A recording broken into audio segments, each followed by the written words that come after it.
Operation Majestic 12, the crashes, the reverse engineering, and the cover-up. That's the focus here today. Um, just a quick show of hands. How many people have ever heard a talk about Majestic 12? Really? Okay, about half the audience, or no, 2/3 possibly. Um, that's good. Hopefully, we can add a few more tidbits of information that you haven't seen before and enhance your understanding of it. Where I think we're going to try to wrap up with some questions and allow you to get your questions in and talk about this. I'm going to do the first half, and my father's going to do the second half, and that's sort of our plan. This is the outline of the talk. Everybody asks, well, how many documents do you have? What's the timing? What's the scope of the documents? So forth. The basic questions of, well, what do you got? And we'll talk about that first. I'll talk about that. And then another key fact that people forget or don't perceive, more likely, is that there's a lot of activity before Roswell. And that's a critical thing to remember, is that this happened, it really got going, and the government got cranked up and motivated with Roswell and subsequently onward, but there was several crash retrievals and documents to support those before Roswell. And then I'll talk a little bit about the recovery process and the Special Operations Manual. That's the general outline. And then my father will talk about reverse engineering hints from the documents, directly from the documents, what's going on. And then talk about Colonel Corso's material a little bit, and the process and how you would manage this, and then go to the final closing discussion, the common question, well, how in the world can they keep the secrecy and the deception going? This is the core question that the man in the street asks all the time. I can't believe it. This stuff doesn't leak? And the answer is, well, it does leak, and it has leaked, but people don't pay enough attention to it. But he'll expand on those themes and concepts. So that's the core outline of what we're going to cover. The new material, most of the new material will be about the reverse engineering and the Corso material. So here are the sources. These are the sources since 1984. There's listed down here 6, but there are some multiples. But it started off when Jamie Chandray got the Eisenhower briefing document that Stan Friedman did so much work about. These are sort of the top secret, the highest classification is on the right. So you got undeveloped film that was developed. We now are in the possession of the highest quality negatives because we purchased Bill Moore's file boxes. And he's sort of out of the field, but he gave up all his material, which is real exciting because we have now the negatives for the Eisenhower briefing document and get really good quality prints. Bill Moore was also the recipient in 1985 of the Aquarius documents, which were more controversial, a retyped executive briefing for Carter. And they're difficult to check because there's not a lot of details to check. But it's sort of a fascinating read and difficult to walk away with an overwhelming sense that this is authentic and real, because you just can't check enough things. And then Tim Cooper, TC is Tim Cooper, a Legionnaire. He was part of the American Legion in his town in Big Bear Lake, and he received some documents from a Legionnaire who gave it to him. And then I think as part of being in the American Legion, other people became aware of his interest in UFOs and filing Freedom of Information Act requests and got involved and interested in Tim Cooper and helped him along and sent him stuff. The major trove of material, some of the most interesting stuff came from Thomas Cantwell, Cantwell, there's no one in the phone book like that, a gentleman believed to be part of the Interplanetary Phenomenon Unit and Counterintelligence Corps, and worked since 1941, or actually 1942, when Marshall set up the Interplanetary Phenomenon Unit. And of late, we have one source that retired from the Interplanetary Phenomenon Unit, lives in New Mexico, and claims he worked at it, retired like 3 or 4 years ago. And he went to work at the National Reconnaissance Office. He Chantilly, Virginia. He drove his car there and went to work at that facility in a small group called the Interplanetary Phenomenon Unit. These are some of the more documents, different mailbox drops, pages. You see the page counts get fairly large. This big one with 3,000 pages is a lot of secret or unclassified material that's just sort of come out of a file drawer. And if you go to majesticdocuments.com, you can look and see titles for all those things. You may not be able to click on them and read them because I haven't scanned the PDF, but if you go to the sources page on majesticdocuments.com, you can look through, and if there's something specific or exciting that you want to read, write me an email, and I'll go scan it and post it for you. It's sort of background material, but it's all obscure, Life magazine articles that are 20 years old and stuff like that. Again, these are the sort of the quick summary of all these sources and the documents. Maybe I'll draw your attention to one of the more interesting ones, the Bowen manuscript down near the bottom. People think we only have photocopies. No. We have originals. Originals on onion skin, paper, and ink. Forensics can be accomplished. People ask, well, why Tim Cooper? What's so darn special about Tim Cooper? And he started making these FOIA requests in '88, and I think that he was one of the first people to recognize down in a very specific way which sections of the Atomic Energy Commissions and which sections of the Armed Forces Special Weapons Project. He was getting surgical, and the declassifiers that were looking at the paper that were sympathetic to the cause chose to release it to him, either because he was the first or that they were just sympathetic and started mailing him things. Now the other thing that's very interesting is his father, Harry B. Cooper, who passed away, maybe 4 years ago or 5 years ago.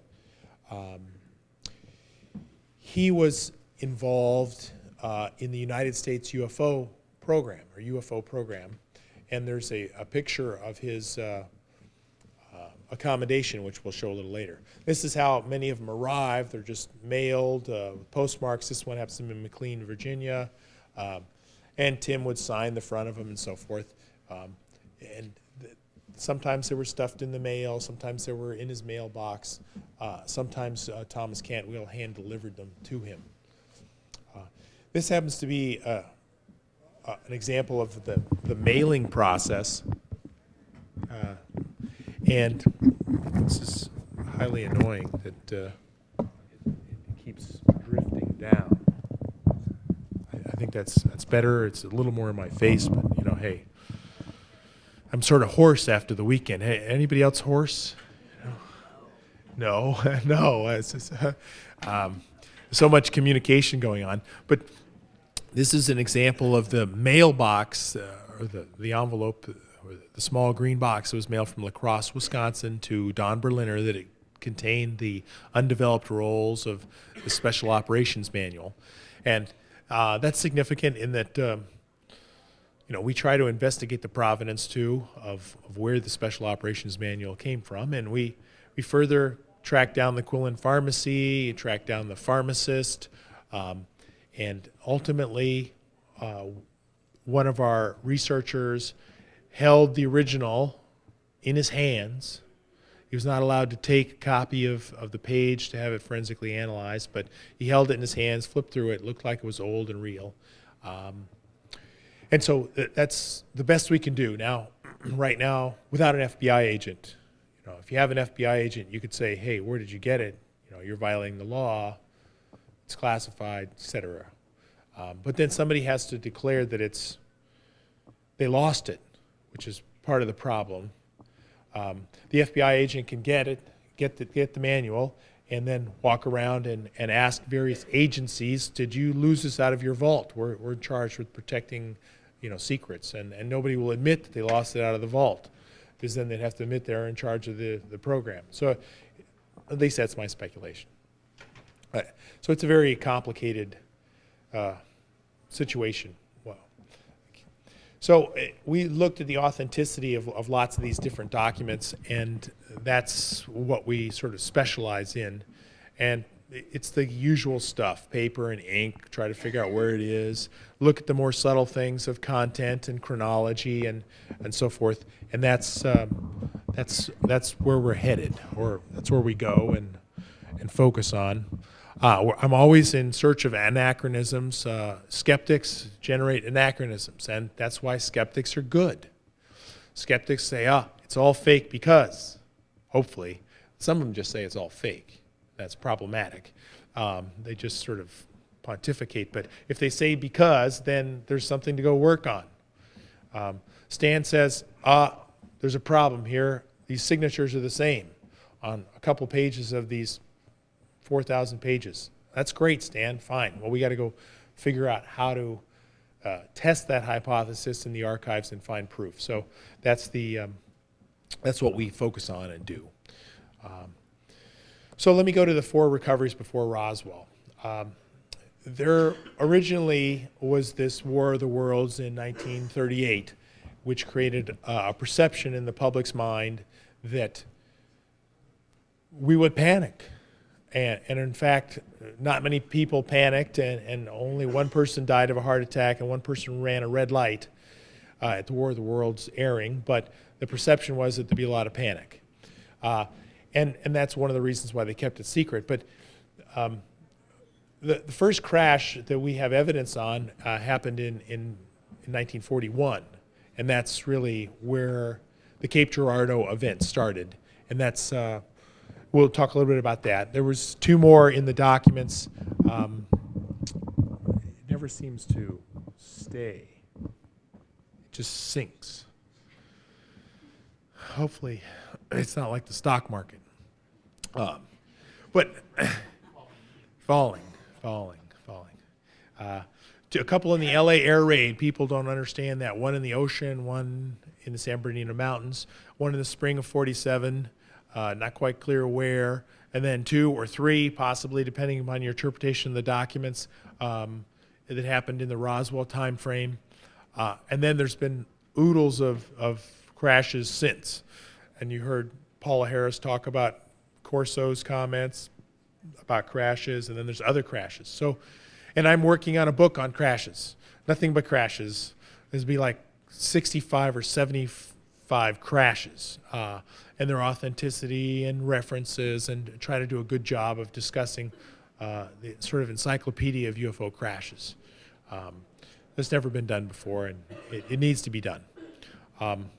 The Cape Girardeau event, these are some of the information sources that I use. Charlotte Mann is the key witness, the granddaughter of Reverend Huffman, who was called to provide blessings to the bodies in Cape Girardeau, Missouri in 1941, and he was the reverend at the Red Star Baptist Church. And then we looked at public documents, leaked documents, archives. I used several intuitives or remote viewers on the target, and many people have contributed to the research around Cape Girardeau, and it's evidence. The other key thing is that it's in the documents, or sort of in the documents.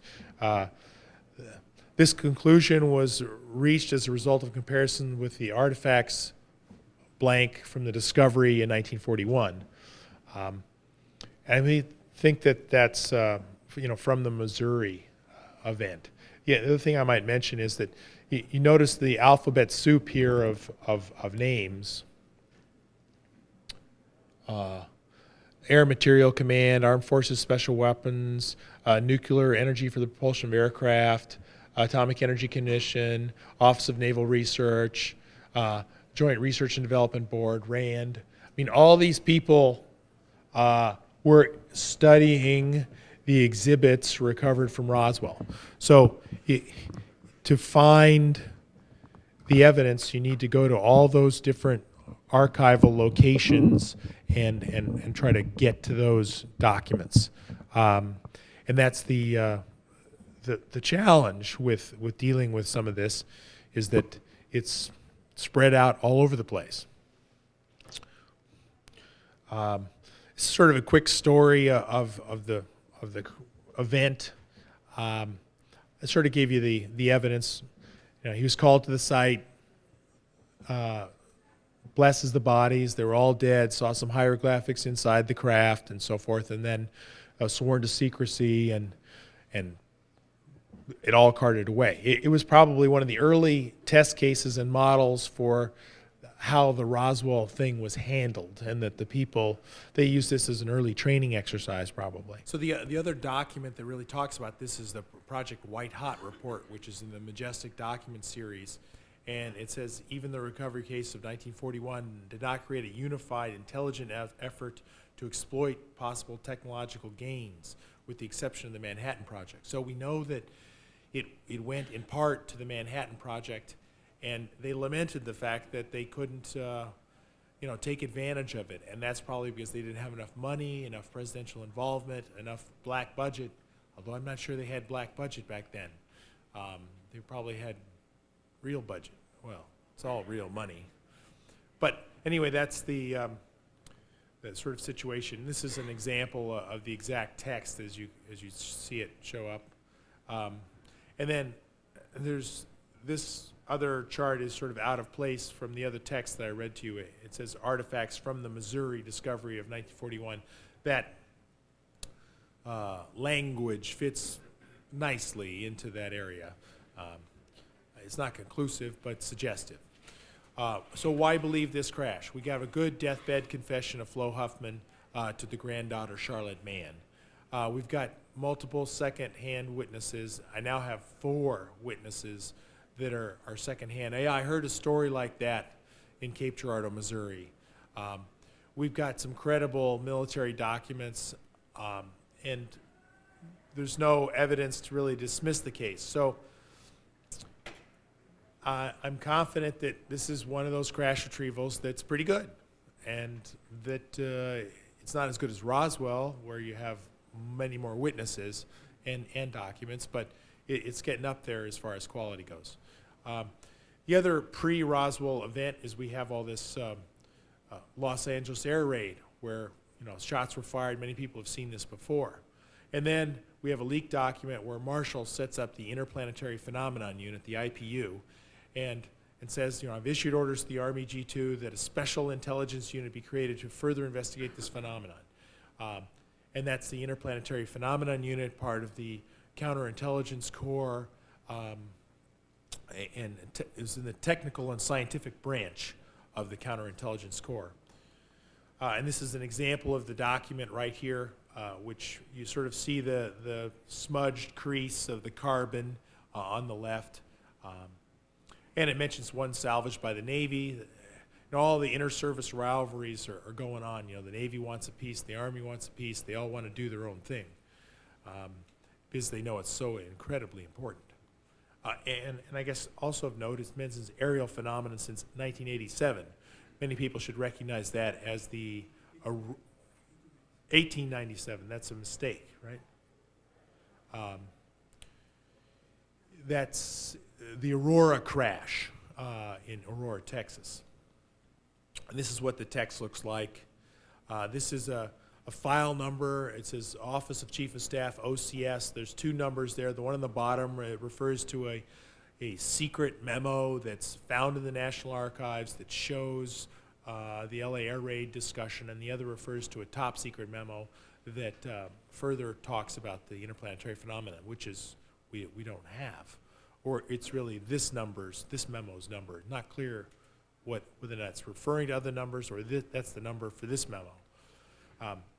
So why it's authentic? It's got the right filing. It's got some unique wording.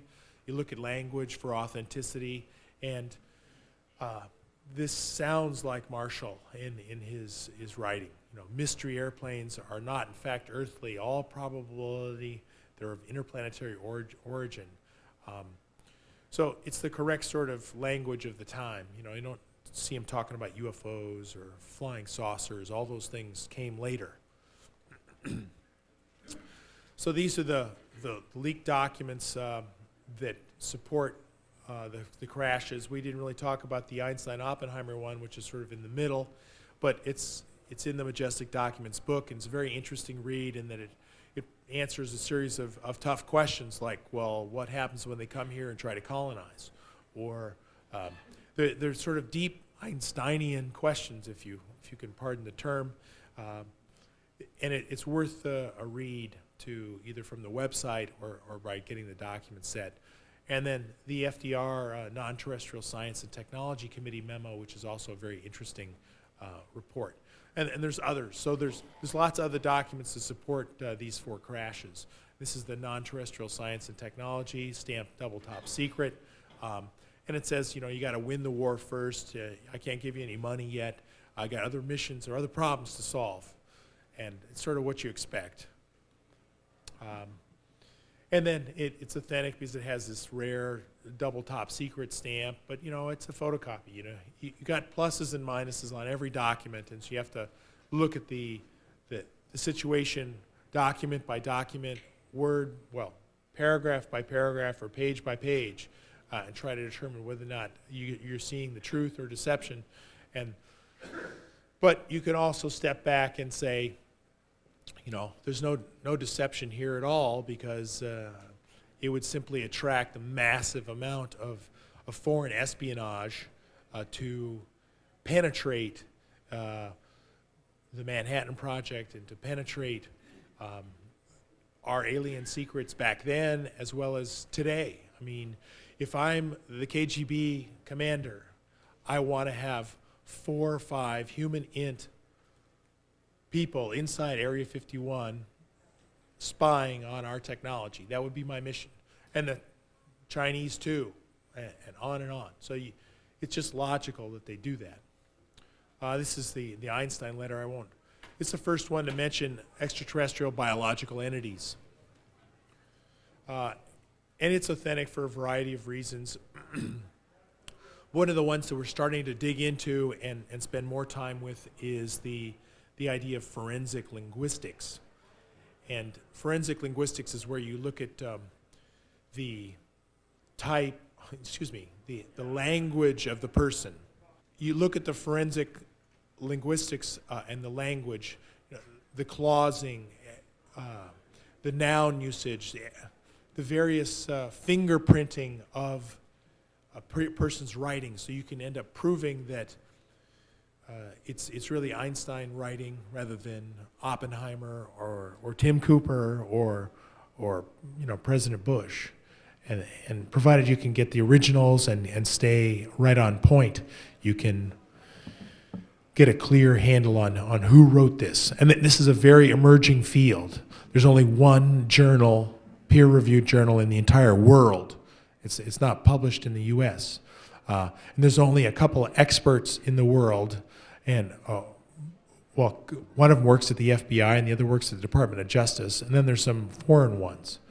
But it's a very fascinating area, and hope to be able to report back in a couple of years that we've looked at all the various documents and analyzed the forensic linguistics and concluded that there's one chance in 10,000 that this is actually not the writing of Einstein. So people ask, well, who's in charge? And this is our sort of list of who would be in charge when. I really won't go through that.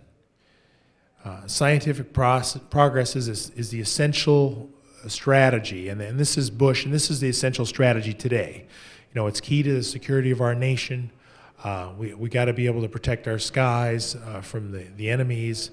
It offers the potential of better health and more jobs and better standard of living and cultural progress and so forth if they'd only tell the truth and offer up the technology in a public way. Right now they're doing it in a very private way, and it's very slow. And that's I'm sure there are some technologies that have been reverse engineered, and my father will talk about that. And they're making slow progress, controlled progress, rather than unleashing the 10 million scientific engineers of the world on the problems. So that's really the scientific hubris that's going on today, and the great crime in my mind. So this is the next talk is about the recovery process, and I'll go through this pretty quickly. How many people are familiar with the Special Operations Manual? Okay, not that many people, but we'll try to go through it. This is the Special Operations Manual, sort of replicas and originals that you can see out there. It's got a bunch of neat attributes. It uses the War Department logo at the time. It's got it's imprinted with MJ-12. So it is an operations manual of how to pack it up and move it around and so forth. It describes craft, and it describes the importance of keeping the public in the dark, and how to crate things up and ship them off, where to ship them off, and so forth. And all that has to be somewhere. You know, this sort of document has to exist. It's too complex to memorize. You sort of want to just look it up. It's a picture of the fingers and the various crashes. It's a triangle craft in 1954. This is a paragraph about deceptive statements and what you should do. You know, you can lie through your teeth. You know, tell them it's a meteor, tell them it's a downed satellite, a weather balloon, a military aircraft, whatever, a toxic spill. And today it'd say, oh yeah, it's a biological weapons outbreak. Oh, somebody launched a dirty bomb. You know, and they would cordon off the area and try to pop up the UFO. They have some descriptions of the EBEs in the document, type 1, the chalky yellow type, and type 2, that's an EBE type 1 picture, the type 2 alien, sort of the typical gray alien. And there's a picture of that sort of forensic drawing. And then type 1 and 2 in an imaginary underground base. There's a lot of tunneling machines out there, and they're not all accounted for. And so my key conclusions here are that UFOs are a national security threat. We've heard in other documents that they're not, but they're clearly a huge national security threat. And I'll talk about that in just a second. There are also credible leaks in the veil of secrecy. Project Moondust and Project Blue Fly, crash retrieval recoveries. There's official release documents that you can keep digging for. And that is the crack. There's witnesses that are alive. There are people that are interviewable. So that's the official, reasonable, investigative journalism track to go down. But naturally, technology is the big concern. You know, the fear that the good stuff is going to get into the hands of the Soviets. It's probably already there. They have their own crashes. You know, what are they going to do when a crash happens in Spain, and they haul it out on TV or something? Public reaction is, of course, the challenge, the menacing wild card, and we don't know what's going to happen. You know, what's the religious impact? Well, it sounds like the Catholic Church is all wired to go. The question is, how in your face is the announcement from the government as to what the reaction is? If you tell them, well, here's an alien cadaver, let's look at this and study that, that's one thing. If you tell them, here's a UFO propulsion technology, and let's park it over the North American grid, and we're going to now supply a free electricity for half the United States. It's sort of a secondary problem. And then the third sort of problem is that if you were to really tell them the whole truth and nothing but the truth, so help you God, you might have to tell them, well, you know, by the way, Jesus is an alien, and we've been reverse bred through genetic manipulation for thousands of years, and you're really our children, so shut up and be quiet and do what we say. And all those things are all very richly problematic. The point is that in 1952, von Braun was on TV saying there's satellites. We're going to artificial satellites we're talking about. You know, it was in the popular media. There's gobs of evidence to say that it was a very credible deceptive statement. And the fact that it was not 5 years earlier or 5 years later. So it fits beautifully. So And then my last sort of slide is that, or a couple last slides, is that UFOs are a national security threat. They've reprogrammed ICBMs, as Salas has mentioned, and it's clear that they abduct global citizens at an alarming rate without their permission. And so there's a huge level of problem and associated national security concerns with this. So at this time, let me turn the presentation over to my father, Bob Wood. Thank you. Thanks. Okay, let's go down the reverse engineering trail for a little bit now. And one of the first things that you do in thinking about reverse engineering and the documents is to go back to the documents and see what they say. So what I'm going to do now is to show you some excerpts from the documents where our government and specifically discusses the merits of doing the reverse engineering. Here's the first one, and these are actually chronological for the documents we have. In FDR, in 1942 document that Ryan talked about the material in possession of the Army may be of great significance toward the development of a super weapon of war. And then in 1944, when he was telling the Non-Terrestrial Science and Technology Committee, he said, it's understanding the non-terrestrial science and technology is still greatly undiscovered. Then in 1947, the key phrase was non-terrestrial science in my report warrants immediate attention. This was Vannevar Bush II, President Truman. And then in the first IPU report in 1947, the team that went out on the site to Roswell, these were basically, people on site, said that there were possibilities not found by contemporary science. In 1947, we have the story, which is actually, it's not a leaked classified document because it came from the archives, but it describes optical waveguide fibers similar to glass rods with the point emphasized that they have a plastic cladding wrap. And it was 7 years later before we realized that cladding wrap to reflect the light inside the optical fiber was the key to making fiber optics. The White Hot report talks about viewing may have been achieved by a form of television imagery, and also in the same report, I think this is very significant because it starts to bring into mind, it says a very tentative working theory was expressed by scientific members of the inspections team that the pilot aerodyne interactions may occur via electronic non-word symbols feeding impulses to the brain and vice versa, all of which may suggest a non-inert quality of the material's existence as being a product of artificial intelligence, one of the earliest uses of the words artificial intelligence, and also highly consistent with what Phil Corso described as one of the artifacts that he got. I'll talk about later. Then we have this classic one, to me, was when they were talking about the circuitry associated with the motor. They found a series of fine grid-like lines intersecting groups of dots arranged in circular patterns, and this clearly is a description of an integrated circuit, like 10 years before we started to do it. And also later in White Hot, we talk about the laws of physics and genetics, and an opportunity to extend our technology beyond the threshold we have achieved. And this is the one I think that Ryan showed. Even the recovery case of 1941 did not create a unified intelligence effort to exploit possible technological gains, with the exception of the Manhattan Project. Now this is interesting. It's suggestive here that we might have used the 1941 recovery in some way to assist our Manhattan Project for the development of the atomic bomb.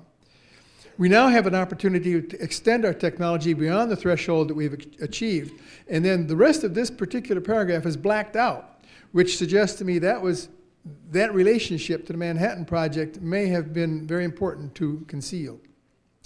The first annual report of 1951 talks about reconstructing the technology, the use of microcircuitry being important for interplanetary space travel, and new virus and bacteria agents might launch medical science into unheard of fields of biology. That sounds like a breakthrough. And they're talking about the human makeup understanding through EBE research will bring a varied wealth of information on how cells replicate themselves and may help in the development of new drugs and markets, a little bit before the discovery of DNA. And then finally, you have an aerodynamicist looking at the information and the propulsion system, saying that integration of hydrogen-based fuels and electrohydrodynamic technology may open up for us development of a super aerodyne with Mach 5 capabilities. Actually, I don't know of any airplanes that now fly at Mach 5, even though we go through that as we go to space. Okay, so what I've been just doing is I've been talking about the hints from the documents. Now let's go to the next step and ask ourselves, more specifically, what are the clues that we have from Phil Corso or from our other work?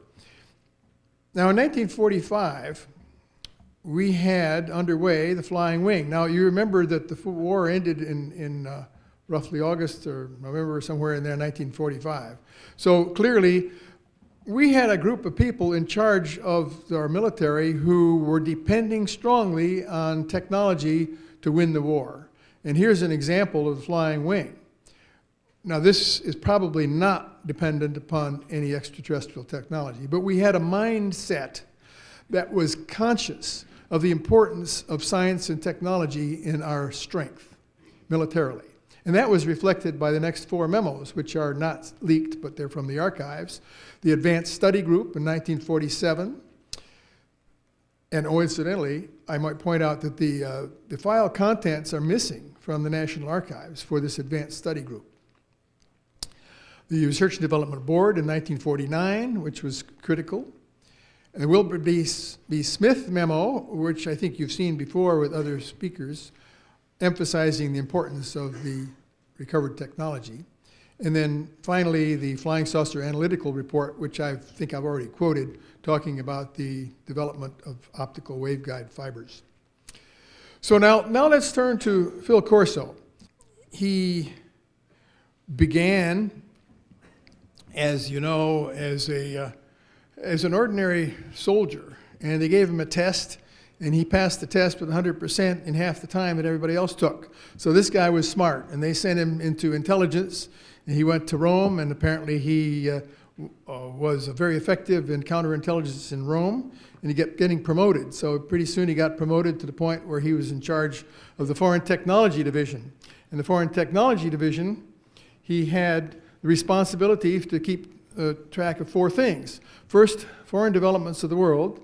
Second was foreign intelligence and development not of this world. Now, this was specifically in his mission charter.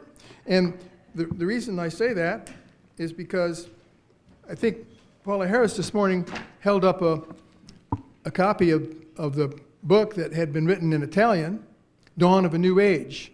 And if you read this book, this is exactly what he said in his memoirs to his kids that he was responsible for as the head of FTD.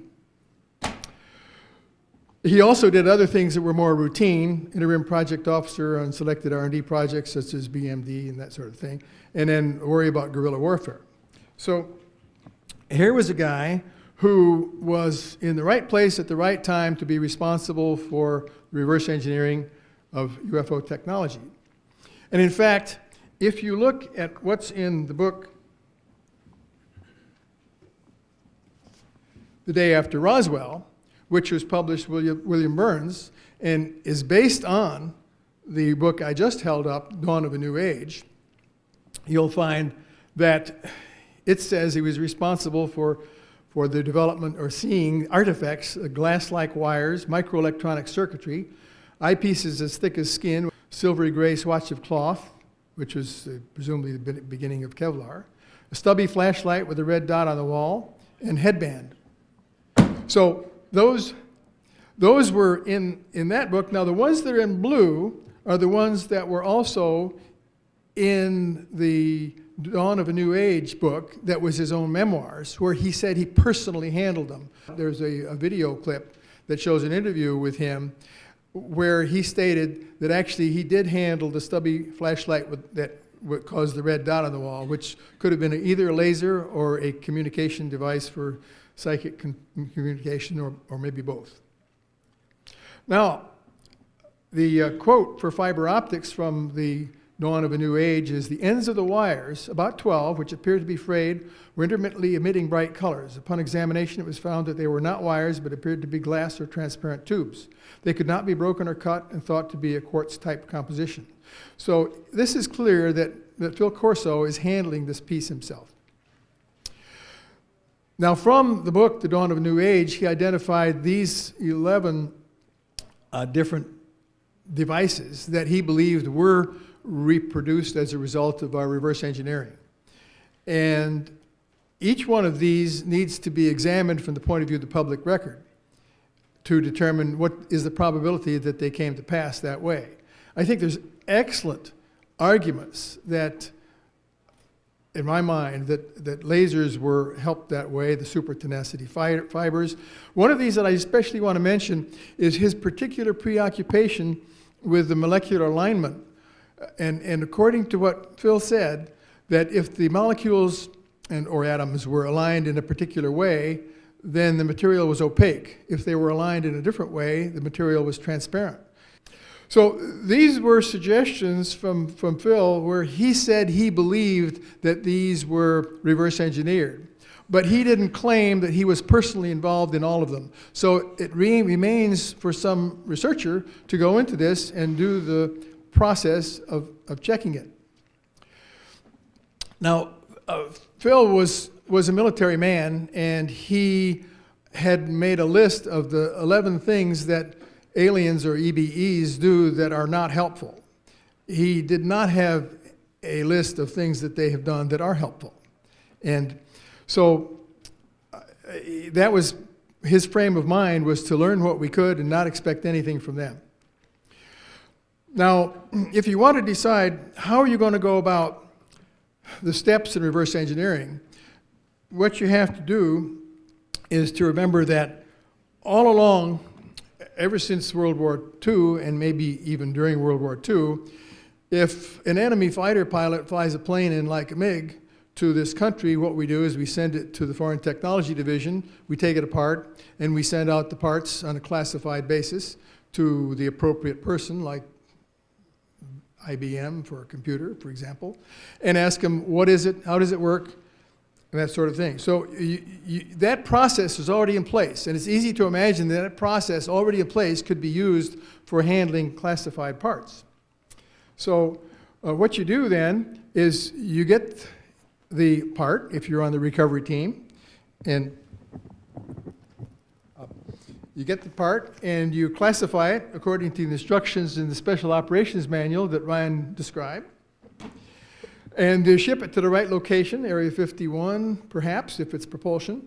You identify the disciplines that are involved. You match it up with the cleared contractors. You set up a classified meeting, and Corso did that at least once. Take them apart. Ask them, how does it work? How much would you charge to make it? And then proceed down the contract process by discussing the schedule and the scope. And then as the knowledge emerges as to how the product might work, you begin to plan the patent process. You tell the contractor, say, hey, if you do this for us on a top secret basis, we'll let you in a few years have a patent, and so then we can have the benefit of that commercially. So you strategize the process of publication in the open literature, provide some controls, make sure the contract relationships are all secret, and then you go into the process of using the product for military use for a few years before it is available to the public. Now the question is, how do you prove that? And one way to prove that is shown here. This is sort of the beginnings of a potential paper that I could conceivably write after I've done some real work. But as far as I know, nobody has written down this process and actually applied it to any specific development or invention, like the transistor. Although one researcher, his first name is Marcel, has actually thought this through and gone back to some of the unclassified documents. So what you do is you begin by thinking about, well, what is it you want to look for in the literature? You find the first reference, you read the literature, you understand the principles, you make a table of the authors, and then you correlate the names of those authors with who they worked for, which government agency, if they did, which university, or which contractor. and then try to go back and get records from the universities or the contractors of a relationship that they had that might have flowed money in. So that's the way you'd go about it. And once you got one that was pretty tight, then you could present that and say, yeah, I believe I have evidence that the microelectronics did not come out of nowhere, that there was a trail leaking back to the 1947 description. So now we're at the last topic of the talk, where I'm going to answer the two questions that many people ask me if they don't know anything about the subject, like most of you do. And that is, why would the government want to conceal this from the public? And because everybody knows that things leak in Washington in a few milliseconds, how on earth did they do it? So we'll go through these ideas. Now, again, we're going to begin with what's in the documents. And in fact, this is a list of 7 different reasons in the White Hot report that says if we went public, the results would be damaging, even fatal, to the world political structure as it now exists. That certainly is in harmony with the idea of the X conference. The following considerations are the opinions of the committee. And I'm going to read each of these in their entirety because the subtlety of the language in the entirety is in the next 7 charts. No, next 2 charts. Public trust of the political institutions may be eroded and possibly held in disrepute. A complete revisioning may take place among institutions of higher learning, thus calling into question the certainty of scientific knowledge. The ability of the armed forces to secure national security put in jeopardy and possibly lead to undue fear and disorder. And this one is interesting because the 2 center lines are blacked out. But the last person to black it out before they sent it to Tim Cooper didn't do a good job. So if you hold an intense light behind it, you can read a couple of the words in these 2 blacked out lines. And those words are tremendously and currency value. So it reads, monetary and financial institutions would suffer tremendously, currency value, and industrial and commercial energy providers. Looks to me like that's a relationship between the banks and energy. Imagine that somebody had in mind a replacement for our petroleum. Going on then, is history and religion in the political context would probably suffer the most damage, causing unprecedented upheaval in social and psychological well-being. Political repercussions may occur in our diplomatic efforts in containing the communist threat to our democratic interests. And finally, I thought this last one was really neat because you remember that Harry Truman was a Democrat, so the Democrats were in, the Republicans were not. If such an announcement were made by the current administration, it could be perceived by the opposing party as a trick, laying open to accusations of unethical posturing and manipulating of the public's mind. So there you have what they thought in 1947. Well, what do we think today? This is what I think. And I think that people like Grant Cameron, who've been thinking about this a lot, and in fact many of the speakers, have their own list of why the public is deceived. But I like to, because I think most people can't think of more than 3 or 4 things, or maybe 5 at once, I've put these into 4 categories, and they are shown here. First point is the dominant reason for keeping this secret is to control the technology. That's where it started, that's where it was in the beginning, and that's where it is today. We wanted to keep it secret from the Nazis, then we wanted to keep it secret from the Russians, and we wanted to keep it secret from Saddam Hussein. And there's no change in that, and they still wanted to keep the technology secret. And this is a point, for example, that Stan Friedman has often made, is you don't necessarily want to tell all you know. The second point, however, is to prevent panic. And they feel, rightly or wrongly, there might be panic just because of fear of the ETs, but more importantly, probably panic because of the religious upsets, and certainly panic if we find the stock market gets a surprise. They don't like surprises. The third reason is to avoid prison terms, because the people who are in charge of the program, if they think about it, they realize that they've been violating the law or violating the Constitution, or both. I mean, ranging all the way from the hoods who threaten to kill people and leave their bones in the sand, like that was done in 1947, to presidents who, for example, may have signed aliens to let the tall whites actually have their base here. Because as you remember, a president is supposed to have the 2/3 majority of the Senate approval before making a treaty. It's likely in my mind that Eisenhower never got that. And finally, we need to conceal our ability, in some cases our ineptitude, to protect our airspace, to prevent cattle mutilations, to understand the technology, to explain why they're here or where they're from, and of course to prevent abductions, which also could work back into the panic aspect. Abductions are explained here. You don't understand? I haven't even seen Europe yet. Here's one of the funnier abductions. You talk to people like Melinda, you'll find you get a different story. So now, imagine for a moment that somewhere there is in some underground base the MJ-12 committee meeting, and they have a whiteboard there, and in this whiteboard they draw a vertical line. On the left of the line, they put the reasons why we should tell the public, disclosure. On the right side of the board, they put the reasons why we shouldn't tell the public. And so, we'll tell you what that board says right now. It says that here's why we want to keep it secret. First, we don't want to go to jail. Second, there might be some genuine negative reactions to financial or political, just like we discussed. And another one, we might want to tell the public how effectively we've kept this under wraps for 60 years. They might wonder what else we've been keeping under wraps, such as JFK assassination or 9/11 subtleties. We might have a stable standoff with the ETs even though we can't prevent the abductions. We won't be getting a lot of high technology from them, and we need it to retain control over the bad guys, like I just said. That's a legitimate one. The religious backfire might be quite substantial, and it's really unknown. Or there might be a clear and present danger from one of the many alien races who interact with us all the time. So now on the other side of the board, you've got why continued secrecy is a bad idea. The price of secrecy has been illegal, unethical. It's kind of a cosmic Watergate, to use Stan's phrase.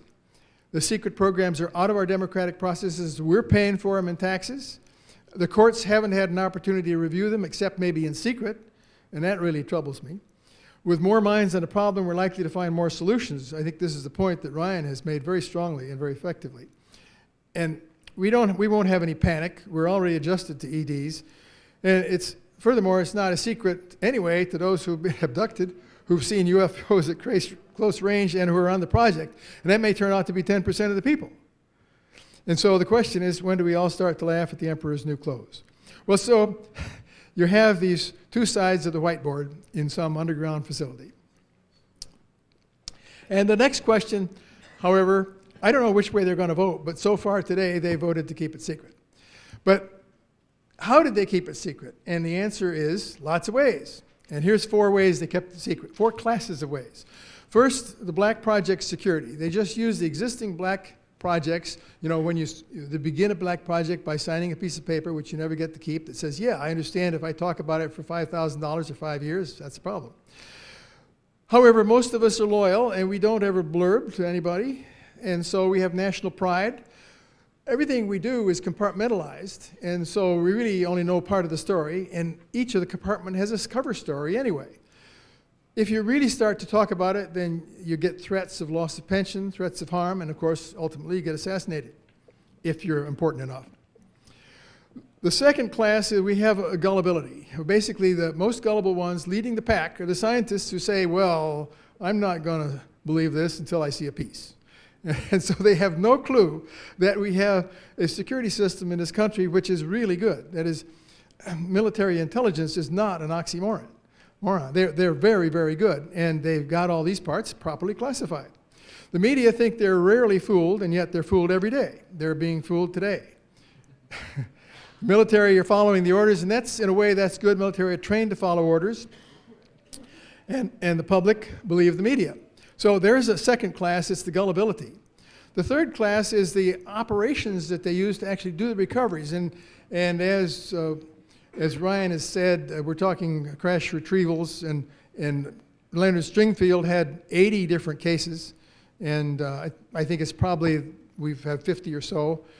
that are genuine. And during these operations, we have black windows. There's no talking amongst the people. Each person's got their own assignment. They're isolated. They're redeployed afterwards. If they're in the military, they're brainwashed. If they're not, they do the signing. And we use biological and nuclear signage deceptively to keep the ordinary public away from these sites. And then finally, my concluding set of thoughts is on the psychological operations. And there's a dozen different ways we keep it secret. First, we suppress the pilot reports from the media, and of course, those of you who went to the pilot panel know how that's done. We denigrate the witness testimony by saying, how many beers did you have? We play up the skeptical views by finding somebody from the Committee for the Scientific Investigation of the Claims of the Paranormal, typically a guy who's got a PhD who doesn't know squat about the subject, but is able to make it sound like he does. We give false press releases, and there's a good record of those. You saw those from Dolan's talk.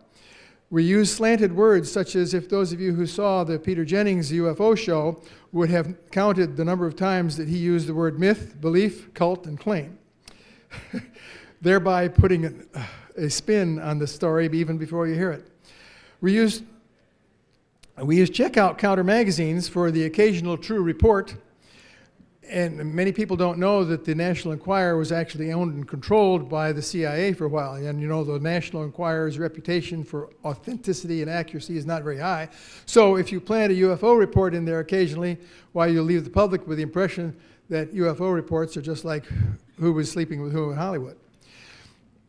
We relegate UFOs to a new age in libraries. They were able to get that changed a couple decades ago so that the publisher system is if you have a book on UFOs, it goes in the new age category, and you have to find your UFO book right alongside the tarot cards. We control daily what goes on in the news with a special 7 a.m. Eastern Time meeting of what the non-subjects are for the day.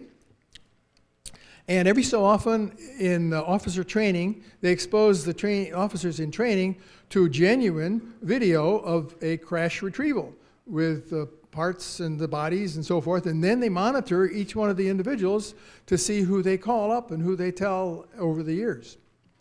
The archives are penetrated by counterintelligence. That's obviously the first place you'd go, is to make sure that there's nothing in UFOs you can get by a FOIA request. Systematically destroy the records as evidenced by the Marshall's desk calendar, the Roswell Army Airfield missing files, and the Library of Congress Manuscript Division Twining calendar, all of which are missing. And then finally, occasional leak of fakes, as Steve Bassett said at the very beginning, to try to confuse Ryan and me. But we hope we don't get confused. I assure you, madam, if any such creatures as you describe really existed, we would be the first to know about it. Now, this cartoon actually captures the subtlety of this whole topic beautifully in my mind. You don't really know who's on the phone at the other end. You don't know whether the aliens are part of the process. You don't know whether our government is really in control or not. And so these are important questions. And I think MJ-12 can answer those questions, but I don't know the answers for sure. I don't think that our government is really in control of the entire process right now. I think it's shared with other governments. And so I have a bonus slide here that is just a special bonus in case we have time. Do we have time for another 2 minutes or so? Yeah. Okay. A third question that I sometimes get, besides why do they keep it secret and how did they keep it secret for so long, is why don't they just land on the White House lawn? And this is a set of answers that I would say. In the first place, you got to remember that they is more than one civilization. We've already heard about two specifically in the last 2 days, and I think Paula said that Clifford Stone said there were 50. So my working number is like 6, a half a dozen. And I'd say of those 6, 1 or 2 of them are not good, as they are doing the abductions and the genetic hybridization, crossbreeding. But the others may be friendly and may be okay. But in any case, when they try to get friendly, like land on the White House lawn, we shoot them down, we try to shoot them down, such as we did in July 1952. So why would you go back if you get shot at regularly? So we have a non-interference policy. They have a non-interference policy that is really developed by Captain Kirk, of course, on Star Trek. It's pretty sound. Makes a lot of sense, especially if you don't really need to land on the White House lawn to find out everything you know. You need to know because you can just listen to the radio and the TV, and if you're in doubt, why, you can just do abductee brain scans and find out whatever else you couldn't get off TV. And finally, it's possible that they've already made covert arrangements with governments, and I didn't know that this was very likely to be true until I heard Charles Hall's talk yesterday. And that very impressive to me, and the fact that Paula believes that she's got some confirmation of this from another source. I'd say, yeah, I think one of those presidents did make a deal. The president probably knew, I'd say, at that time. So my conclusion is that there's several alien species over the years. I don't know whether it's 6 or 60. We've kept the crash recoveries effectively secret using deception, very effectively. They can be kept. Leaks are expected and managed. You know, that's the point I didn't make, is that they've always expected to have some people leak. But they have a way of controlling and managing that process in the public so that it doesn't make the Washington Post or the New York Times that we're having this meeting here this weekend. Good and bad are not always clear. I used to think that all the guys who were keeping the secrets and the MJ-12 people were bad guys. But, you know, I'm not sure they were. I think when Vannevar Bush went to Truman and said, you know, I think that the standard of living of our country will be improved if we figure out how these work. We can apply it to better health. I think that's still possibly true. So I think that reverse engineering should go on and we should use it to our advantage. But I don't think we should be keeping secret most of the things that we all believe we know, namely that we are being visited regularly by aliens. Some of the smartest men are involved in the management. The budget's easily buried. I think that was pointed out several times. Some of our technology may track to UFOs, and frankly, this is where I'd like to go with the next challenge of my own personal post-work career. I mean, I'm not being paid for this, but I'm enjoying it. And I think the federal government does have the right to conduct secret constitutional tests at Area 51, as long as they're constitutional. But if they're not constitutional, then there's a problem. But I think, as Steve said at the very beginning, that it's possible we're really near an energy breakthrough. And if we knew how to get energy from a vacuum, we would then be able to make potable water out of seawater. We'd be able to, in principle, put a small generator in every village in the world, and maybe instead of fighting each other and killing people, why we would get on with a society that was more harmonious.